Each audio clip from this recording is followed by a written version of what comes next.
Cette paix, la septième, inclut tous les autres aspects de paix. Le royaume du Père Céleste est l'univers, le cosmos entier. Il est gouverné par la loi unique, la somme de toutes les lois. Le Père Céleste est la loi. La loi est partout présente. Elle est derrière tout ce qui est manifeste et tout ce qui est caché. Une pierre tombe selon la loi. Une montagne s'élève selon la loi. Les mers fluctuent selon la loi.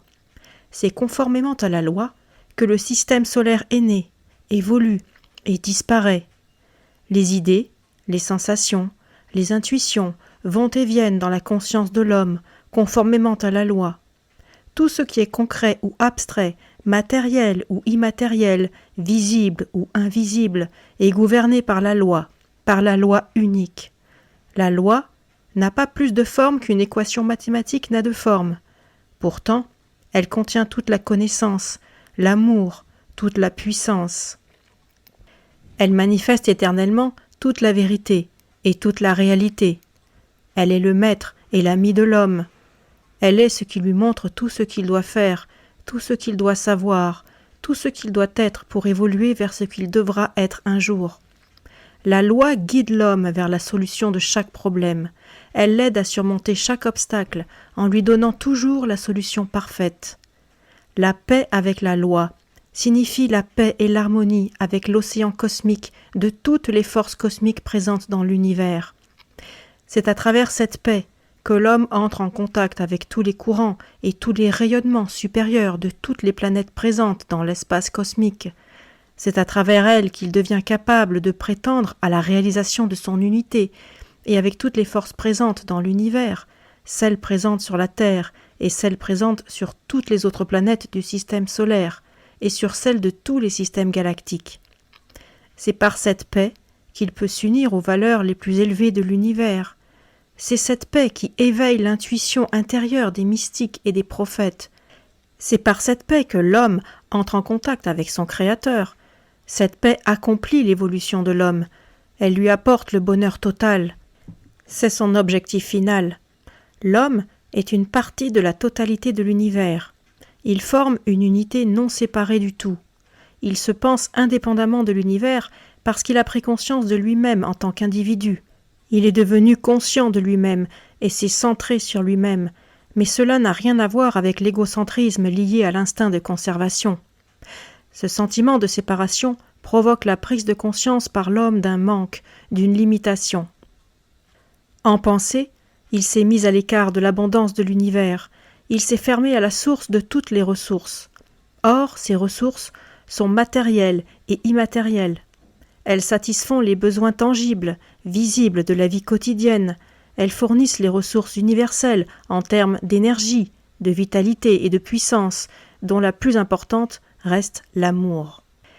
Les Esséniens considéraient que l'homme est pris dans un champ des forces à la fois terrestre et planétaire, et que son évolution individuelle dépend du degré avec lequel il coopère avec ces forces. Mais il y a d'autres forces, d'un ordre supérieur, avec lesquelles il est encore plus important qu'il soit en harmonie. Il s'agit là des courants spirituels en œuvre dans l'océan cosmique de la conscience cosmique. Ces courants plus élevés ne se mélangent pas avec les courants terrestres et les courants planétaires. C'est par ses propres efforts, par sa volonté propre, que l'homme doit accéder à cet océan cosmique de la vie universelle. C'est ainsi, et seulement ainsi, qu'il peut réaliser son unité avec la loi. Pour comprendre clairement ce que cela signifie, il faut considérer l'univers dans son ensemble et comprendre qu'il s'agit d'une totalité qui englobe toutes ses parties, tout l'amour, toute vie, toute la connaissance, toute la puissance, toute la substance. L'univers est la somme de toutes les substances, parce que c'est à partir de l'univers que toutes les choses sont formées. C'est la somme de l'amour qui est omniprésent, car l'amour est la source suprême et la force cohésive qui unit l'univers dans toutes ses parties. L'homme ne peut pas plus s'extraire de cette totalité qu'une cellule de son corps ne peut être indépendante de ce corps. Les Esséniens distinguaient 3 parties dans l'homme, le corps matériel, le corps sensible et le corps pensant. Mais ils étaient conscients que ces 3 parties ne recouvraient pas une division réelle, car elles sont les 3 parties d'un tout. et le corps spirituel, d'une nature plus élevée, ne fait qu'un avec tout le reste de l'univers. Si l'homme n'arrive pas à comprendre ce que cela signifie, cela provoque un ensemble infiniment compliqué de limitations fallacieuses. Non seulement il se met à lui-même des obstacles pour ce qui est de la satisfaction de ses besoins, mais aussi pour ce qui est de ses capacités, de ses compétences, de ses facultés de penser, de sentir et d'agir. Il vit une vie médiocre en raison de ces limitations fallacieuses qu'il se fabrique à lui-même inutilement. La science moderne, qui a montré que l'homme n'exploite qu'une partie de ses capacités, ne fait que corroborer cet état de fait. Les enseignements esséniens contenaient déjà cette idée que la cause de cette situation était cette séparation dans laquelle l'homme vivait vis-à-vis de l'univers, autrement dit, le fait qu'il s'imposait à lui-même des limitations qui n'étaient qu'autant de résultantes de ses déviations par rapport à la loi.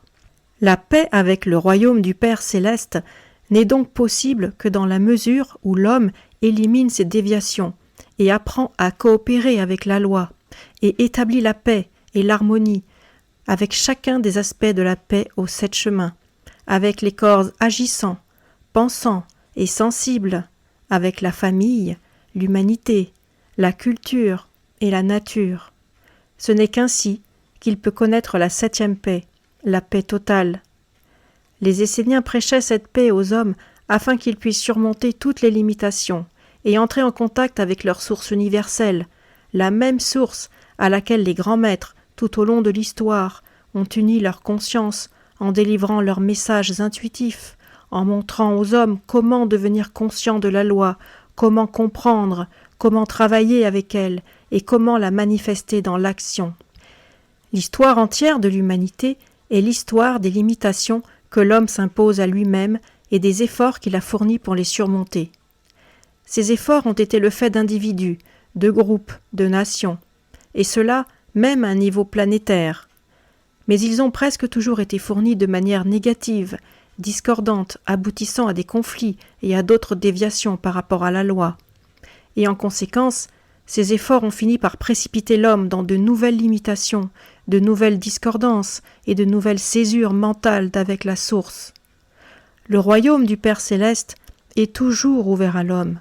Son retour à la conscience universelle, à la source universelle est toujours possible. Une fois qu'il prend la décision d'effectuer ce retour et de s'y consacrer avec opiniâtreté, il peut toujours revenir à la source, au Père céleste dont il est issu et dont il n'a jamais été en réalité séparé.